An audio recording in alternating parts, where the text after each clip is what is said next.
I don't believe in ghosts. I'm a software engineer, a rational person who trusts in logic and evidence. I've spent my entire adult life solving problems through code and data, finding explanations for things that seem mysterious at first glance. So when my 4-year-old daughter Emma started talking about the gray man in the walls 3 weeks ago, I dismissed it as an overactive imagination. Kids that age are constantly creating imaginary friends, seeing monsters under beds, inventing elaborate fantasy worlds. It's normal. Healthy, even. But last night, I saw him too. And now I'm sitting in my home office at 6:42 a.m., having not slept at all, trying to write down everything that's happened while it's still fresh, because I need to make sense of this. I need someone to tell me I'm not losing my mind, or if I am, at least help me understand what's happening to my family. Let me start at the beginning. My wife Jessica and I bought our house in suburban Portland, Oregon in February of this year. It's a 1960s split-level, 3 bedrooms, 2 baths, nothing fancy but perfect for our small family, me, Jess, Emma, and our 6-month-old son Tyler. The house needed work when we bought it. The previous owners were an elderly couple who'd lived there for 40 years, and while they'd maintained it adequately, it had that dated feel. Popcorn ceilings, dark wood paneling, shag carpet in the bedrooms. We spent March and April renovating. Tore out the carpet, refinished the hardwood underneath, painted everything in lighter colors, updated the kitchen. It was exhausting but satisfying, turning this dated house into our home. Emma loved it. She'd run through the rooms, shouting about her princess castle, helping me paint, mostly getting paint on herself, picking out colors for her new bedroom. She chose lavender with white trim. We moved in fully in early May. Everything was perfect. The neighborhood was quiet and safe, good schools nearby, a park 2 blocks away. Jessica went back to work part-time at the hospital where she's a nurse, and I transitioned to working from home full-time, which meant I could take care of Tyler during the day while Emma was at preschool. The first few weeks were an adjustment, as any move is. Emma had some trouble sleeping in her new room, nightmares, waking up crying, wanting to sleep in our bed. But our pediatrician said that was normal for her age, especially after a big change like moving. We were patient, did the bedtime routine religiously, and gradually she adjusted.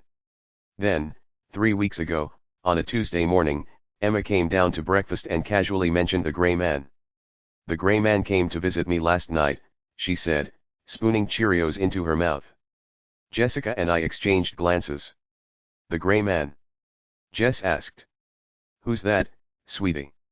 He lives in the walls, Emma said matter-of-factly. He comes out at night sometimes. He's very quiet. What does he look like? I asked, trying to keep my tone light. Emma thought about it. He's tall. And gray. All gray. His clothes, his face, everything. And he's very thin. Like a skeleton but with skin. Jessica smiled. Sounds like you had a dream, baby. Sometimes dreams can seem very real. It wasn't a dream, Emma insisted. He was really there. He stood at the end of my bed and watched me.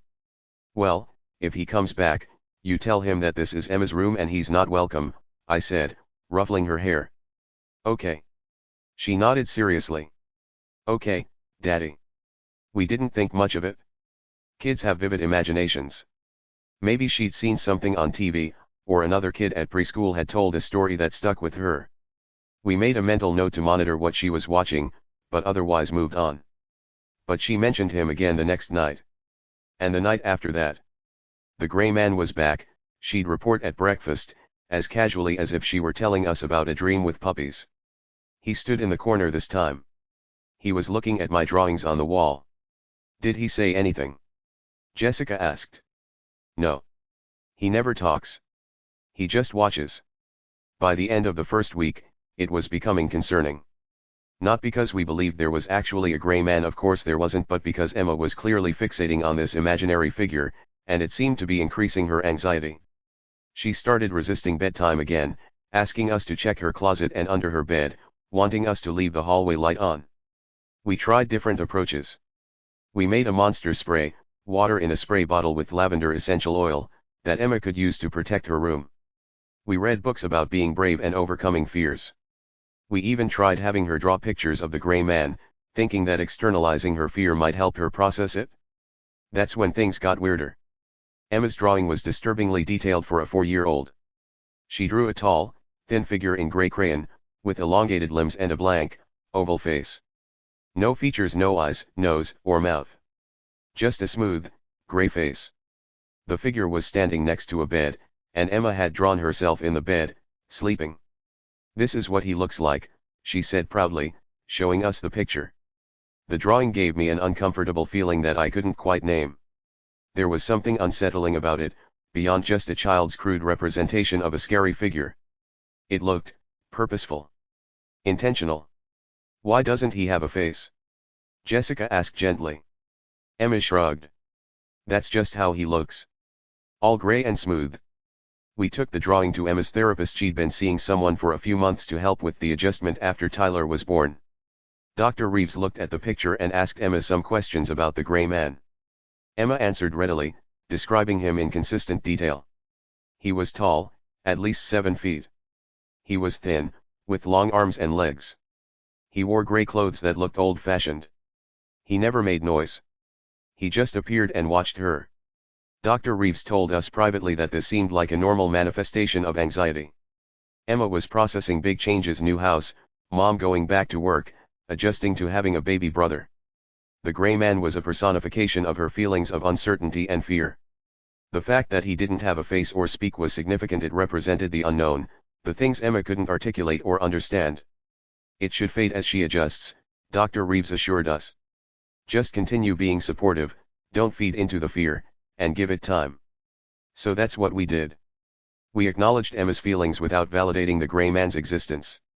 "I understand you feel scared, but there's no one in your room. You're safe." We maintained routines. We were patient. But Emma's reports didn't stop.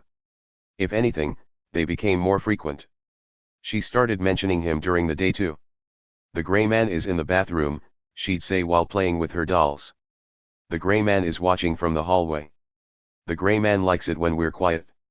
That last one particularly unnerved Jessica. "Why do you think he likes quiet?" she asked. "Because that's when he can hear better," Emma said simply. "Hear what?" "Everything." Jessica and I started having whispered conversations after Emma was in bed, trying to figure out what to do. Should we push harder with the therapist? Was this indicative of something more serious? Should we have her evaluated for anxiety disorders? Neither of us wanted to overreact, but neither of us wanted to ignore something that could be important. The house itself started feeling different to me around this time. I can't explain it rationally. Remember, I'm a person who deals in logic and code, but there was a quality to the silence in certain parts of the house that felt heavy. Oppressive. Particularly in the hallway upstairs where the bedrooms were. I'd be working in my office, Tyler napping in his crib next to my desk, and I'd hear nothing. Which sounds stupid, right? But it was a specific quality of nothing.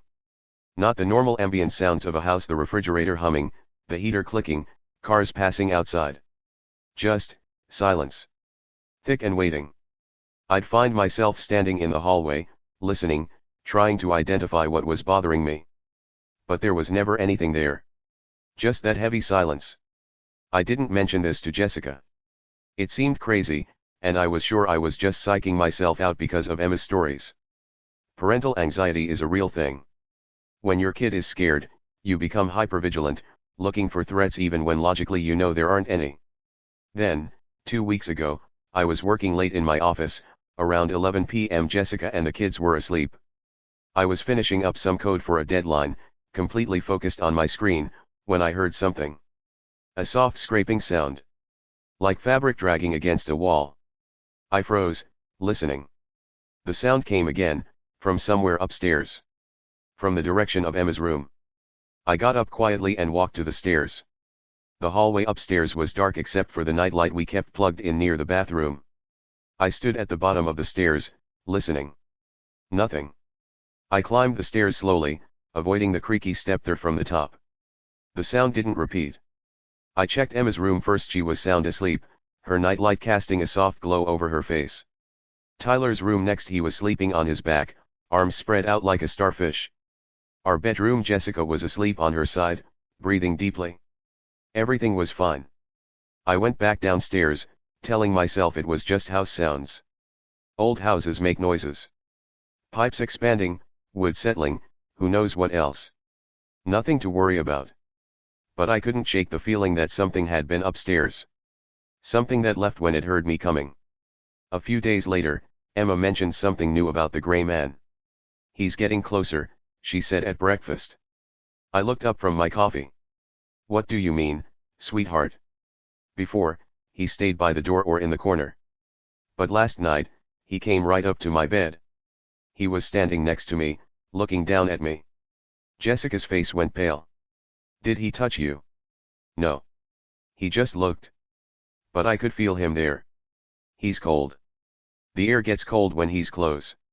"Emma," I said carefully, "you know the gray man isn't real, right? He's just in your imagination." Her face scrunched up in frustration. "He is real, Daddy. Why won't you believe me?" "We believe that you're seeing something," Jessica said diplomatically. "But sometimes our brains can play tricks on us, especially when we're half asleep."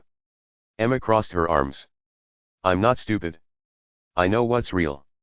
We dropped it, but Jessica and I were both rattled. That evening, after Emma was in bed, we had a serious conversation. "What if something really is scaring her in that room?" Jessica said. "What if there's a shadow from the streetlight that looks like a person, or a reflection, or something?" "Let's check," I said. We went into Emma's room with her asleep and spent 20 minutes looking at everything. The way light came through the window. The shadows cast by her furniture. The arrangement of her stuffed animals. Nothing looked remotely like a tall, thin gray man. Nothing seemed off or scary. "It's all in her head," I said, but I didn't feel as confident as I sounded. The next week was relatively quiet. Emma still mentioned the gray man occasionally, but less frequently. We dared to hope that maybe Dr. Reeves was right, that this was fading as Emma adjusted. Then, 4 nights ago, Tyler started crying. It was 2:30 a.m. Jessica was passed out. She'd worked a double shift at the hospital, so I got up to check on him. When I opened the door to his nursery, the cold hit me immediately. It was freezing. Not just cool, but actually cold, like stepping into a walk-in freezer. My breath misted in front of my face. Tyler was standing up in his crib, holding the rail, crying hysterically. He's normally a good sleeper, doesn't cry like this. I picked him up, and he clung to me, his little body shaking. "It's okay, buddy," I murmured, checking his diaper, feeling his forehead. He didn't seem sick. Just terrified. I looked at the thermostat in the hallway, 72 degrees. But Tyler's room felt like it was 50, maybe colder. I checked the window closed and locked. The vent air was blowing, normal temperature. I couldn't explain the cold. I took Tyler into our bedroom and put him in bed with Jessica, then went back to his nursery. The temperature had already normalized.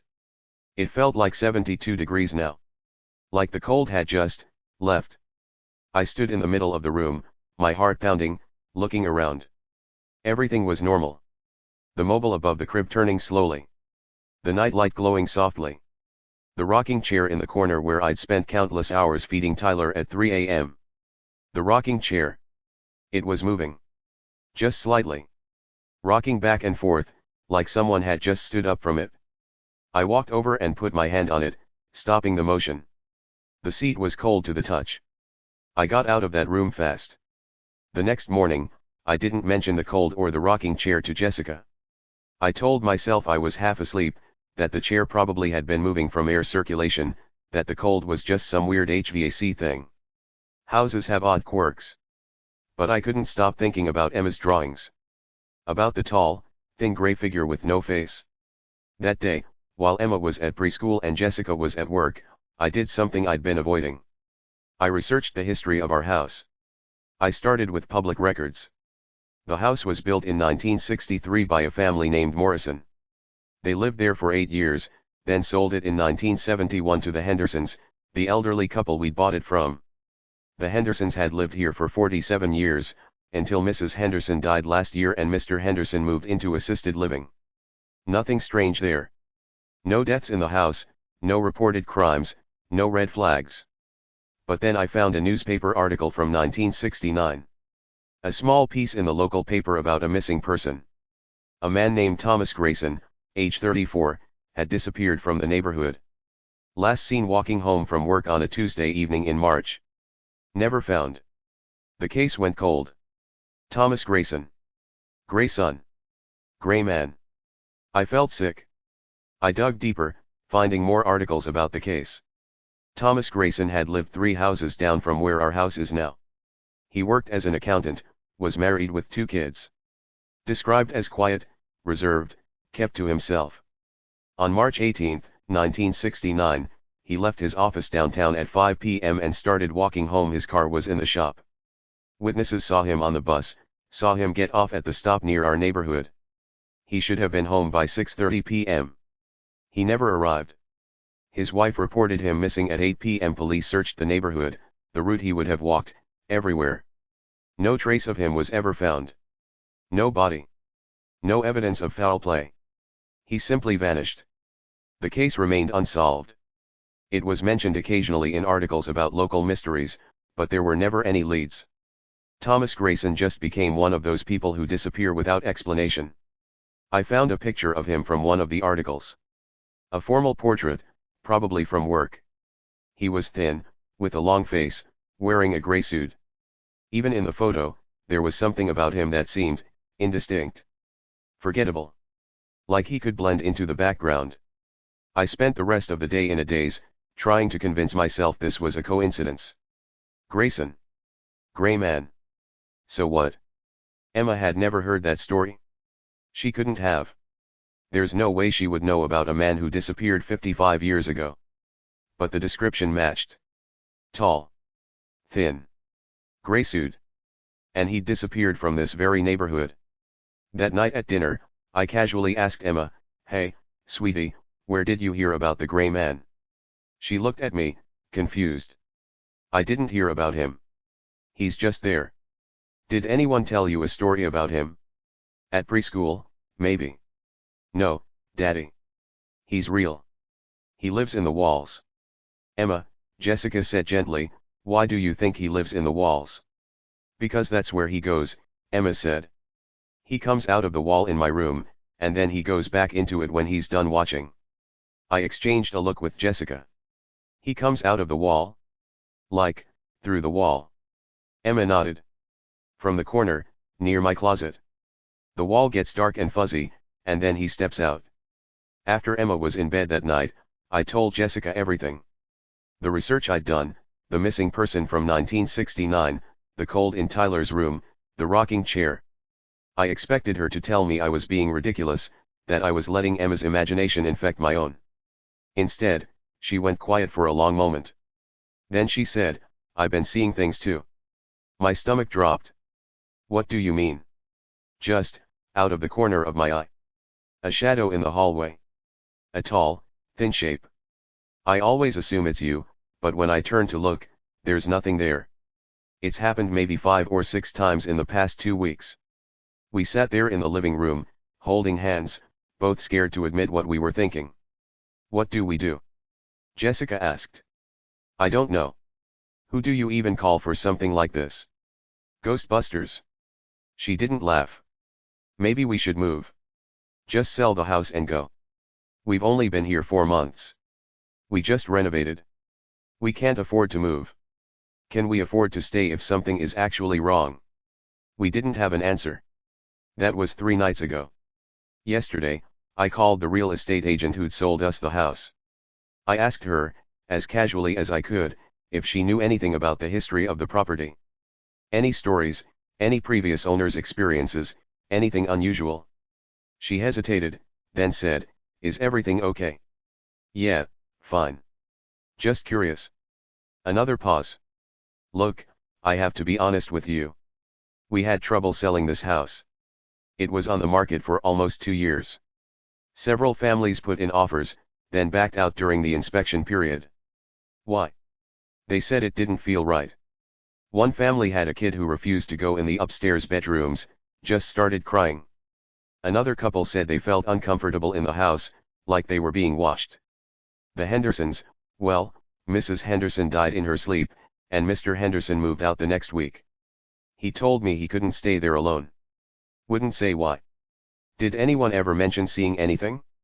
Or hearing about the house being haunted? She sighed. I'm not supposed to disclose things like that. Legally, it's complicated. But off the record? There were rumors. Nothing specific, just a general feeling that something was off about the place. I thought it was nonsense, honestly. Old houses have reputations sometimes for no good reason. After I hung up, I sat in my office for a long time, thinking. If multiple families had experienced something here, if the Hendersons had known something, then this wasn't just Emma's imagination. This was real. But I still didn't fully believe. Not really. Not until last night. It was 3:47 a.m. I remember because I checked my phone. I woke up suddenly, that instant alertness you get when your body knows something is wrong. Jessica was asleep next to me. The house was silent. Then I heard it. Footsteps in the hallway. Slow, deliberate footsteps. I sat up, listening. The steps came closer to our bedroom door, then stopped. I waited, my heart hammering. Nothing else. Just silence. I got out of bed as quietly as I could and crept to the door. I put my hand on the knob, took a breath, and opened it fast. The hallway was empty. But Emma's door, which we always leave partially open, was closed. Fully closed. I walked to her room, every instinct screaming at me to wake Jessica, to call 911, to do anything but open that door. But I thought about Emma in there, asleep, and I couldn't not check on her. I opened the door slowly. Emma's room was freezing, just like Tyler's had been. That same unnatural cold that made my breath mist. Emma was sitting up in bed, awake, staring at the corner of her room near her closet. Emma. I whispered. She didn't look at me. He's here, Daddy. I looked at the corner where she was staring. And I saw him. I can't fully describe what I saw because my brain struggled to process it. There was a darkness in the corner that was deeper than the surrounding darkness. A shape within that darkness. Tall. Impossibly thin. And gray, a gray that didn't reflect any light, that seemed to absorb it. The figure didn't move. It just stood there, and I understood what Emma meant about it watching. Even though I couldn't see a face, couldn't see eyes, I felt its attention on us. Heavy. Oppressive. Ancient. Emma, I said, trying to keep my voice steady, come here, honey. Come to Daddy. She slid out of bed and ran to me. I picked her up, keeping my eyes on the corner. The darkness seemed to deepen, to become more solid. I could almost make out features now, the suggestion of a head, shoulders, arms that were too long. I backed out of the room with Emma in my arms and slammed the door. Jessica. I called, running to our bedroom. Jessica, wake up. She jolted awake. What? What's wrong? We need to leave. Now. Get Tyler. We're leaving. To her credit, she didn't argue. She saw my face and moved. Within 5 minutes, we had Tyler out of his crib, both kids in the car in their pajamas, and we were driving. What happened? Jessica asked as I drove aimlessly through our sleeping neighborhood. I saw it, I said. In Emma's room. The gray man. I saw it. Jessica started crying. Oh my God. Oh my God. We ended up at a 24-hour diner, sitting in a booth with two confused, tired children, drinking coffee and trying to figure out what to do. Emma seemed calmer now that we were out of the house. I told you he was real, she said, eating pancakes. You did, baby, I said. I'm sorry we didn't believe you. Is he going to hurt us? She asked. I didn't know how to answer that. I won't let him, I said, but it felt like an empty promise. We stayed at the diner until 6 a.m., then went to Jessica's parents' house. We told them we had a gas leak and couldn't stay in the house, a lie, but easier than the truth. They were happy to have us. Now I'm sitting here, writing this all out, trying to figure out what our next move is. We can't just abandon our house. We have a mortgage. We've invested our savings into renovations. But how can we go back there? How can we sleep in a place where some entity is clearly present? I've been researching all morning. Hauntings. Residual energy. Intelligent spirits. I never believed in any of this, But I can't deny what I saw. What Emma has been seeing for 3 weeks. Thomas Grayson disappeared in March 1969. It's now November 2024. That's 55 years of, what? Wandering. Being trapped? Why would he be in our house specifically? He lived down the street. He disappeared somewhere between the bus stop and his home. Unless he didn't disappear. Unless he died somewhere nearby. And his spirit, or whatever you want to call it, has been here ever since. In the walls, Emma said. He lives in the walls. I found one article that mentioned the search for Thomas Grayson included checking construction sites and new developments in the area. In 1969, there were several houses being built in our neighborhood, including potentially our lot. What if Thomas Grayson's body is actually here? What if he's buried somewhere on or under our property, and that's why he's trapped here? It would explain why he's in the walls. Why he appears and disappears. Why he watches. But it doesn't explain what he wants. Is he trying to communicate something? Is he dangerous? Emma says he just watches, but the cold, the oppressive feeling, the way he closed her door, that suggests intent. Purpose. Jessica's parents keep asking us when we're going back home. I've been putting them off, saying they're still checking the gas lines. But we can't stay here forever. We need a plan. I've reached out to a paranormal investigation team based in Portland. I found them online. They seem legitimate, not like the TV show people. They've agreed to come to the house tomorrow night to do an assessment. Maybe they'll have equipment that can capture evidence. Maybe they'll be able to communicate with whatever this thing is. Or maybe they'll tell us we're all crazy, that there's a rational explanation for everything. Part of me hopes that's what happens, even though I know what I saw. The hardest part is Emma. She's been vindicated. Her parents finally believe her, but she's also scared. She keeps asking if the gray man will follow us, if he can leave the house. I don't know the answer. I hope not. But I have no idea what the rules are here. I didn't even believe in ghosts until last night. Tyler seems okay. He's too young to understand what's happening. But I keep thinking about how cold his room was, how the rocking chair was moving. Was the gray man in there with my infant son? What was he doing? Just watching, like he watches Emma? Or something else? I can't protect my family from something I don't understand. That's the worst part. I'm a father. I'm supposed to keep them safe. But how do you fight a ghost? How do you protect against something that can walk through walls?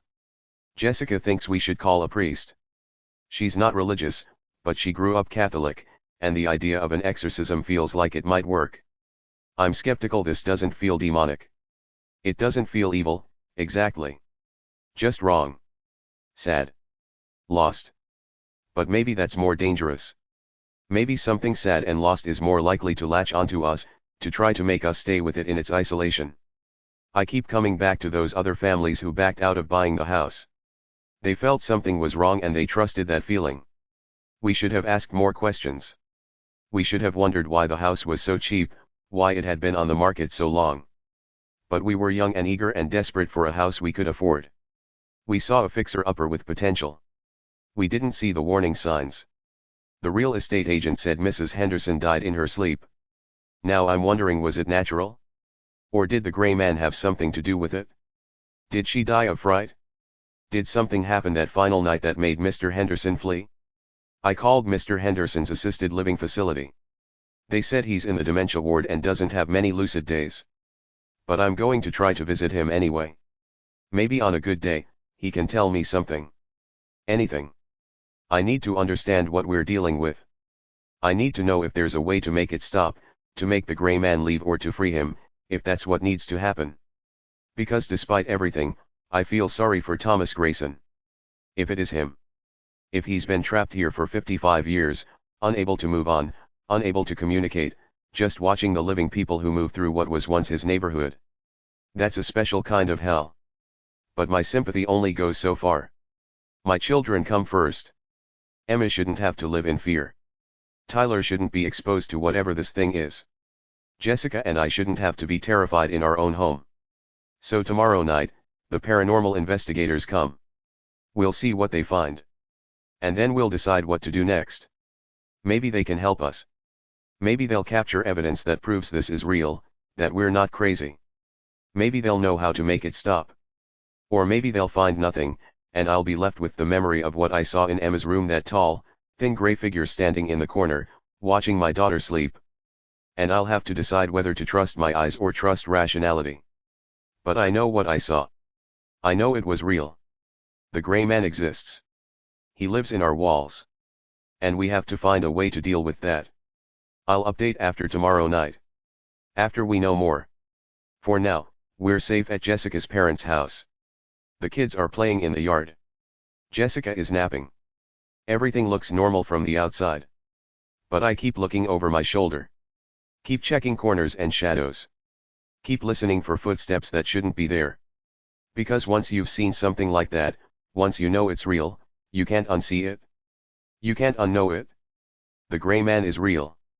And he was in my house, watching my daughter. That's not something you just get over. I'll write again soon. Wish us luck.